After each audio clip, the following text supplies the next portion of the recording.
put Royal Triton in Cynthia's little tummy. Right, lady. Cynthia will just love that Royal Triton. The energy-rich hydrocarbons made engines and transport the obvious use for oil, but far from the only one. There was one T-shirt that says, you know, what else does oil used for? You know, the ink on this T-shirt. The T-shirt. There are hundreds of different hydrocarbon molecules of different shapes and sizes in a single sample of oil. So the first task of a refinery is to sort them out. So the first big thing was to modify it for automotive gasoline and even more demanding aviation gasoline.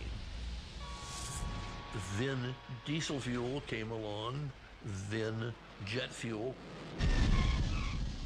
Then the refiners started to develop ways of taking the bigger molecules and cracking them in half, or taking the smaller molecules and gluing them together. And in this way, the modern petrochemical industry was born. About 10% of all oil is now converted into pretty much everything, from plastics to paints, from pesticides to painkillers. We're born into these, you know, in the sterile rooms. The plastic gloves catch us as we come out. We're swaddled in polyester, and then we live our lives bathed in oil.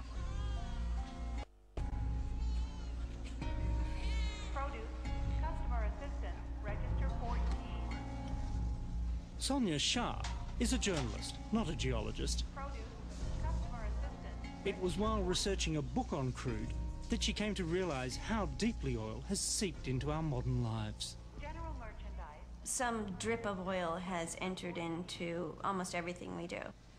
Deli, telephone calls. What's happened a lot of times now is even simple foods have become more and more complicated because people need things to be convenient. The so-called value, which means a lot of petrochemicals and petroleum products. These vegetables, I would suspect, are all grown quite far away from where we are right now. So they've been sitting on refrigerated trucks for several days, burning diesel, you know, on our asphalt roads. And the whole thing's wrapped in, you know, in a hard plastic. This is a natural food that has oil added to it. The average American 3 gallons of oil every day. And that's probably a gallon for travel, a gallon on their products, and a gallon in their food. From, you know, our food to our clothes to our medicine cabinets to our toothpaste, it's really everywhere. Even if you don't think a product has oil in it, it probably does. From the nets of fishing boats to the fertilizers on farms, petrochemicals have become indispensable components of human society.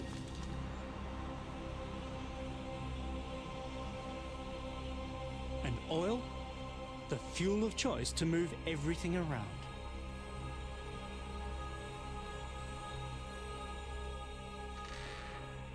But what if this river of crude was to slow? It would take a brave man to suggest that the bounty of oil had a limit, especially back in the 1950s. Especially a man in the business.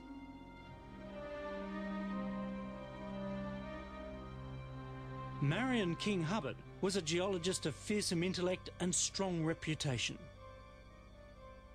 He worked at the Shell Research Labs with Ken DeFace. One of the standard expressions around the Shell lab, and I think it had been borrowed from another source, was just that Hubbard is a bastard, but he's a higher bastard. The question of how much oil do we have is a matter of evidence, not anybody's opinion. By 1956, Hubbard had become convinced that oil production from US wells would peak in the early 1970s. And he was going public. The company said that, look, our position is we can find plenty of oil, just give us the right tax advantages and access to the drilling sites, and we'll keep you in oil, you know, forever. he gave the first talk with the management of Shell Oil on the phone until 15 minutes before he went on the platform saying, don't do it, don't do it, don't do it. And he did it.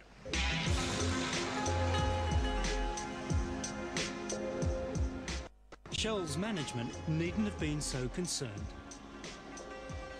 Few people paid Hubbert's predictions any attention. And why would they? A bottomless barrel of oil had now been found under the shifting seas of the Middle East. The endless sunshine from an ancient world would be ours for the taking.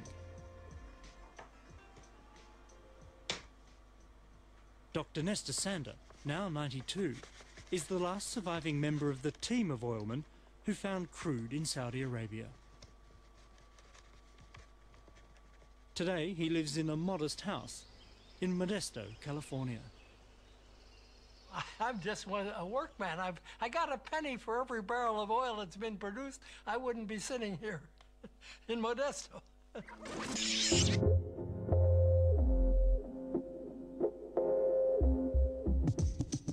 I started out way back in 1938.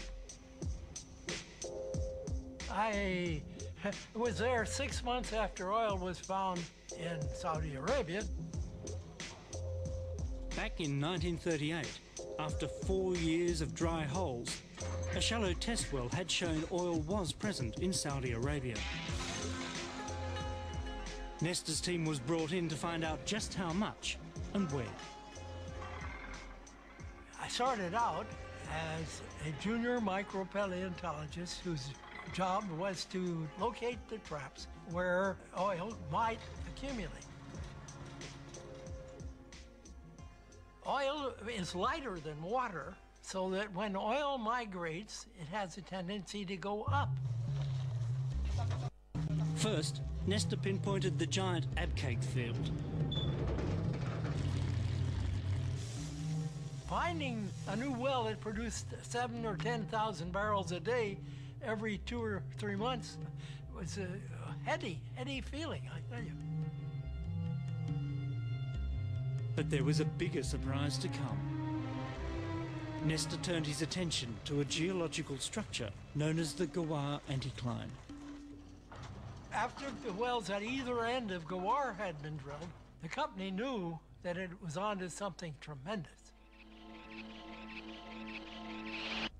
Nestor and his fellow oilmen had uncovered the treasure trove of the Jurassic Tethys Ocean. The Ghawar field would prove to be the largest oil field ever found on Earth. A supergiant, it was 35 kilometres wide and 175 kilometres long.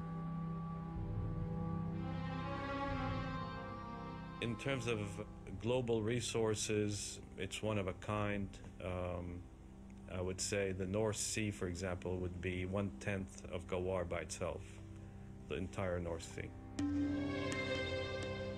Somewhere down inside the pore spaces of the Ghawar Reservoir was the carbon atom we met earlier. It had now waited over 160 million years to see the light of day.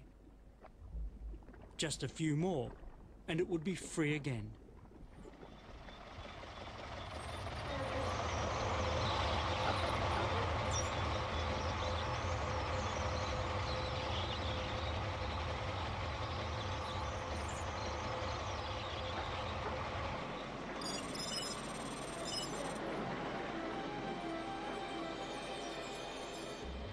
The world has been awash with oil ever since the massive deposits were uncovered in the Middle East.